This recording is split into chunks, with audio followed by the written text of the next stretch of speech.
Welcome back. And League Play has now been added to Cold War for a few days now, and I'm going to go over everything you need to know about it. We're going to be having a look at all the game modes, maps, weapons, perks and streak restrictions, all how the ranking system works, and then we're going to go over my thoughts and just generally anything else I think that you need to know about League Play. So let's have a look at all the maps and the modes that are available to us when we're playing League Play. Now, game modes there's only 3 available for us, and it is Control, Search and Destroy and Hardpoint. As you know, these are the game modes that are played in the CDL League, and within this we have a mix of maps. So in the mix we have Checkmate, Garrison, Raid, Miami, Moscow and Crossroad. They're the maps you'll be playing on. Some of them you don't play on every game mode, but it's a good mix and match. All the games are played 4v4 and they use the COD League rule set. The difference is the gentleman agreements from the COD League that are in place, they aren't all present in League Play. And initially at launch there was only a few restricted items that were put into the game, but after a bit of backlash from the community, they've upped that list. There's now a whole lot more. As you can see, there is a fair amount of banned items on this list. We're going to go through them all for you. So the banned items, when you're looking at weapons, they are all LMGs, all tactical rifles, shotguns, launchers and special weapons. Now you can't actually even select these when you create your class. They're just not there. Everything that's banned when you come to create a class just won't be there. You won't be able to see it, you won't be able to pick it. And the attachment list, this grew quite substantially. On here we have all the suppressors: the Task Force barrel, Spetsnaz RPK barrel, Tiger Team barrel with the mounted flashlight, the target designator, the Tiger Team spotlight, the SWAT 5mm laser, the Ember sighting point and dual wield akimbo. For our score streaks, you can't select bow, spy and counter spy plane. You can't have armor, care packages, no sentry turrets, no air patrol, war machine, and finally they've banned the heart. For our gear, you can't have the C4, no tomahawks, molotovs or stim shots, no decoy, no proximity mines, no field mics, no gas mines, and finally you can't select the jammer. For perks, the restricted ones on those are Paranoia, Forward Intel, Tracker, Gung Ho and Ghost. And then finally, the only wild card that's been restricted is Danger Close. So that's a roundup of everything that they've restricted in terms of your gear and your items. Anything else is fair game, you can crack on. Now, I know initially Treyarch had come out and said that they were going to be putting in presets from the 2021 COD League. Now, I know a lot of people out there would like it if they added them into the game. And quite frankly, it'd make it a bit of an even playing field. It'd make everyone, everyone would have to use the presets. That way, everyone's setups are the same. So it would make it a bit more of an even playing field, but at the moment, it is what it is. Hopefully, they'll add them in later. Now, let's have a look at the ranks. So they are separated up. You've got Competitor, which is bottom 50% of players, Advanced, which is the top 50%, Expert, which is the top 30% of players, the Elite ranking is the top 15%, and then finally you have Master, which is the top 2%. Then you play 5 games to get your game ranking, and there's been a few issues with this because the system should, in theory, work out in those 5 games. It should really work out your skill level. Now, personally, the way I think it should work is you should play players that are better than you and players that are worse than you, and the system should work out who you can beat, who you can't beat, and use that to base on your overall skill ranking, similar to like an ELO system or something in most video games. Most games that have a competitive thing have ELO, but this doesn't seem to be present in here, and the problem with it is the ranking does seem to be broken, and this seems to be across the board. Many people having these problems. So for example, I did my ranking. I lost 3 of my games and won 2, so not really a great start. I was put into Competitor, which is the bottom 50%. Personally, that's fine. I feel I'm there, although I am ranked 1 in my group. Not sure how that's worked out, but personally I'll take that. But the problem you have is, especially when it comes to better players. Now, I know that one of the COD Pro players, Awakening, he won all 5 of his games. He had a 10 KD during his 5 games to get his ranking. Now, there's rumours he dropped a nuke in these games. I've not confirmed this, but regardless, a 10 KD, he should, in theory,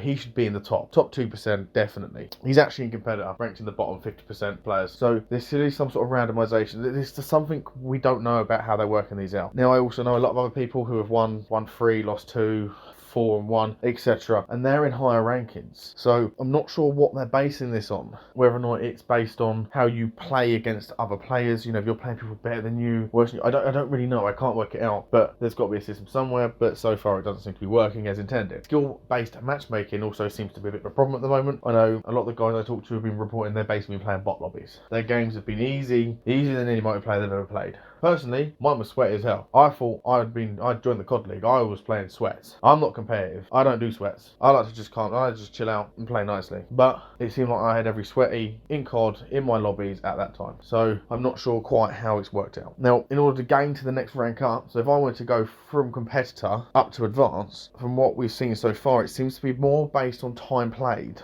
than actual skill. So it's a bit of a backwards way of doing it. If it's going to be based on skill, on time played, sorry, not skill, it seems almost like it's been done to keep you in the game longer. Which from a business point of view is logical, and I understand it, but it's not the way to do a competitive, skilled lobby. The other big problem they have at the moment is players leaving mid-game. Now, as I said, these games are 4v4 on COD League rules. So in normal multiplayer, someone leaving, that's fine. It is what it is. It's not really a massive issue. It doesn't really have an overall impact on anything. But in this game, in order to climb your rank, when you win, you get ladder points. But when you lose ladder points. So you drop points when you take a loss. So if someone leaves and you're in a 3v4, that's going to cause a problem. So it causes massive issues, and it can make it so you can lose purely because someone's rage quit. And there doesn't seem to be a penalty for anyone rage quitting either. Yes, they take a loss on their points, but they can jump straight back into the next game. So there's no actual penalty. They're not being stopped playing. They're just causing you to get a loss. So that's another problem at the moment. Hopefully they'll sort something out with that. Now, when you win, you earn gems. You use gems to advance through your rank, and you use the gems to change your rank from bronze to silver,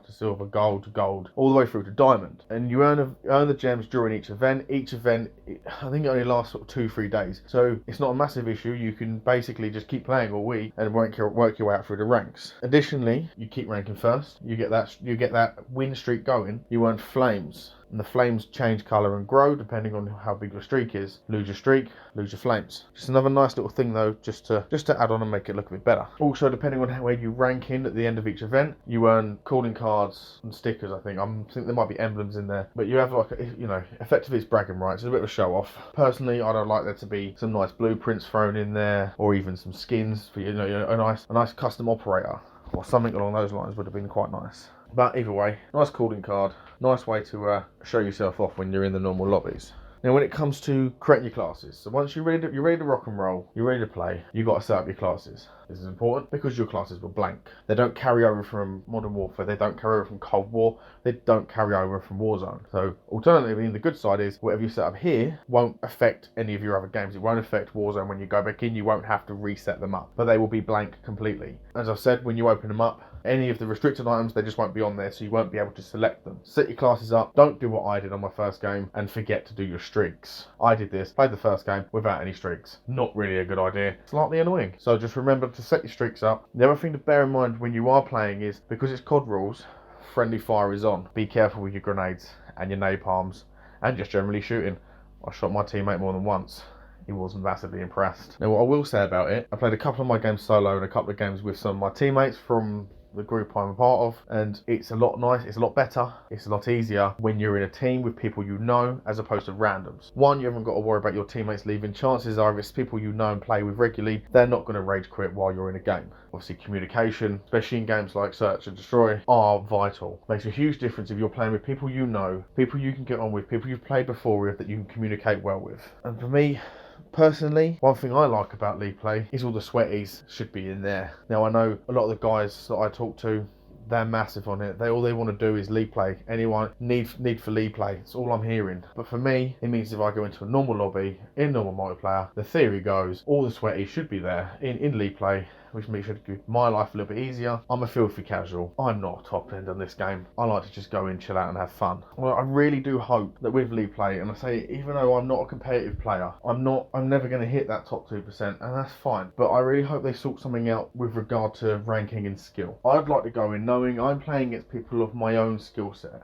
I don't want to be coming up against some top tier streamer, some top tier COD League player, because they've somehow been bracketed in the same bracket as me. They are going to wipe the floor with me every single time. I'd also like to know that if I'm winning, it means that I'm improving, I'm getting better. And when I rank up, it's because I've earned the rank up, because I've improved and I've learnt to play better, not just because I've played longer. I think that's a false economy, effectively. It's a false system. So it's flawed, but for the meantime, it's what we've got to deal with.